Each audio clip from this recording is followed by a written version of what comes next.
Seria o poliamor um avanço na marcha de evolução da humanidade? Ou seria um retrocesso? Bom, vamos lá, vamos observar. Lembrando que estou falando de poliamor, mas a gente precisa falar sobre poligamia para entender o poliamor. Então, vamos refletir. A grande pergunta é: seria o poliamor um avanço na marcha de evolução da humanidade? Bom, se a gente olhar para o ponto de vista da monogamia versus poligamia. No passado, no nosso passado mais ancestral, não havia essa estrutura familiar como conhecemos hoje. Lá mesmo, na pré-história, como chamam da Idade das Pedras, né?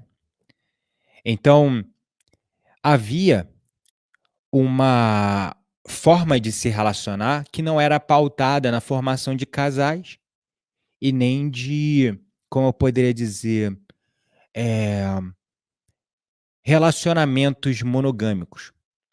Lá no passado ancestral, lá na pré-história, as relações eram poligâmicas.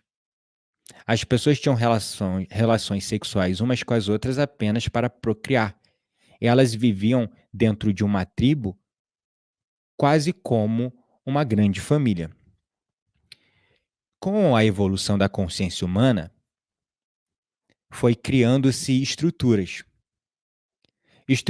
de relacionamentos. Porque essas estruturas de relacionamento, de alguma maneira, apoiaram no crescimento moral e social. E daí foi surgindo essa instituição, que é o casamento.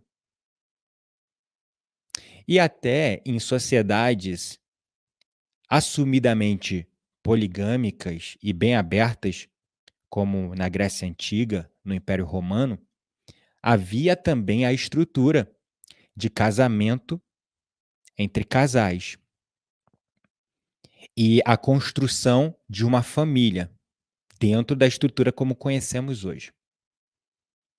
Alguns outros países, outras culturas, mais tribais, permaneceram com alguma forma de poligamia, mas ainda organizando dentro de uma estrutura celular familiar.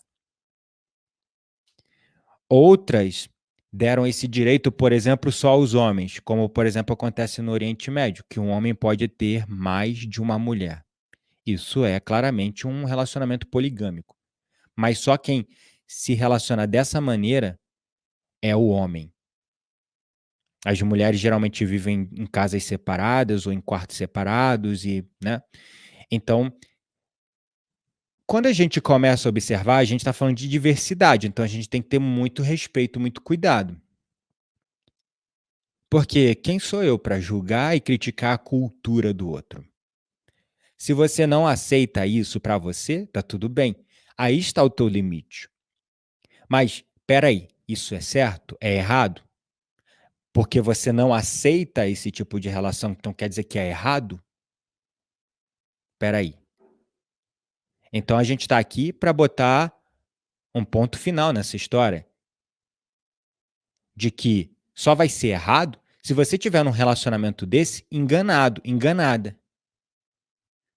E aí você acaba saindo ferido ou ferida no final do processo, porque os limites não estavam bem definidos. Então, quando a gente olha na visão antropológica, olhamos lá para a pré-história, os relacionamentos eram poligâmicos, não havia estrutura familiar monogâmica como nós conhecemos hoje. Conforme fomos evoluindo moral e socialmente, como sociedade, foi se criando essa estrutura para todos, para a nobreza, para o clero não, mas para a nobreza, para os plebeus, para todos, né? Em diferentes épocas e regiões e culturas, mas outras culturas mantiveram isso. Quando a gente olha para esse ponto de vista antropológico, a poligamia seria um retrocesso, né? A poligamia seria um retrocesso, porque nós fomos evoluindo e foi se criando, né? foi se criando essa evolução moral e social que nos levou a relacionamentos e estruturas familiares monogâmicas. Mas agora falando de poliamor. Poliamor. Porque no poliamor há um envolvimento emocional.